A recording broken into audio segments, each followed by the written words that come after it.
আগের ভিডিওতেই তো তোমরা দেখেছিলে আমার দিদির বিয়ে শেষ হতে হতে অনেকটাই রাত্রি হয়ে গেছিল আর বিয়ের পরের দিনই ছিল জিজুর জন্মদিন। মানে দিদির বিয়ে ছিল 5th ডিসেম্বর আর জিজুর জন্মদিন ছিল 6th ডিসেম্বর। তো সেই দিন রাত্রিবেলা খাওয়া দাওয়ার পরে দিদি ছোটখাটো করে জিজুর জন্মদিন সেলিব্রেট করেছিল। আর সঙ্গে তো আমরা ভাই বোনরা সবাই ছিলাম। ছোটখাটো হলেও জন্মদিন সেলিব্রেশনটা কিন্তু খুব সুন্দর হয়েছিল আর আমরা সবাই কিন্তু ভীষণ মজাও করেছিলাম আর কেকটাও খেতে ভীষণ সুন্দর ছিল। এই দিদির বিয়েতে প্রত্যেকটা রিচুয়ালস থেকে শুরু করে প্রত্যেকটা খুঁটিনাটি জিনিস আমি ভীষণ এনজয় করেছি। সাজগোজ থেকে শুরু করে খাওয়া দাওয়া কোনো দিকে আমি কমতি রাখিনি। আর এই বিয়েটাতে না প্রায় সবাই এসেছিল আর আমরা সবাই মিলে ভাই বোনরা মিলে এত এত মজা করেছি যে বলার কথা নেই। আর তখন বাজছিল প্রায় ভোর 4টে, তখনও ওদের কয়েকটা ফটোশুট কমপ্লিট হয়নি, ওরা তখন সেগুলোই করছিল।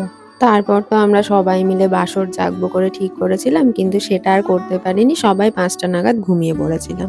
বিয়ে বাড়ি এত মজা সবই ঠিক আছে, কিন্তু পরের দিন ছিল বিদায়। আর দিদি নিজেই এত মিষ্টি দেখতে না, ওর জন্য কোনো মেকআপই দরকার হয় না, তাও শেষ বেলায় আমি ওকে একটু সাজিয়ে দিচ্ছিলাম। আর পেছন থেকে জিজু বলছে কি লাভ এত সেজে, একটু পরেই তো কেঁদে সব ভাসিয়ে দেবে।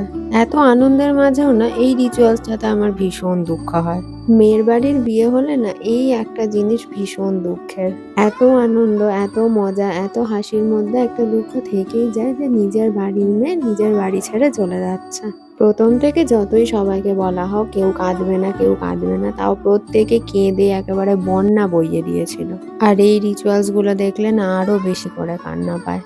আচ্ছা, তোমরাই বলো তো, যারা ছোট থেকে এত কষ্ট করে এত যত্নে নিজের মেয়েকে মানুষ করে, 3 মুঠো চাল দিয়ে কি সত্যিই তাদের ঋণ শোধ করা যায়? কি জানি, আমার তো মনে হয় যায় না। তাও নিয়ম যখন, সেটা তো মানতেই হবে। সব রকম নিয়ম শেষ করে এবার দিদি ফাইনালি শ্বশুর বাড়ির জন্য রওনা দেবে। ভগবানের কাছে প্রার্থনা করি ওরা দুটিতে যেন সারা জীবন আনন্দে সুখে শান্তিতে সংসার করতে পারে, সংসারের সাথে সাথেও যেন ভগবানের ভক্তিও করতে পারে। দিদিকে টাটা করে তো আমার এক বৌদি আর দাদু গানের আসর শুরু করেছিল।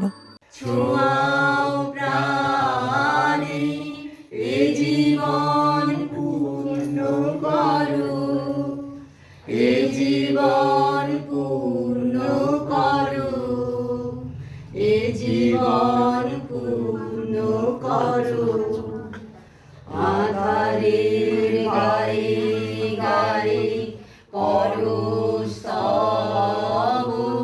সারা রাত ফোটাও তারা নব নব। আর এইভাবেই তো শেষ করলাম আজকের দিনটা। হরে কৃষ্ণ।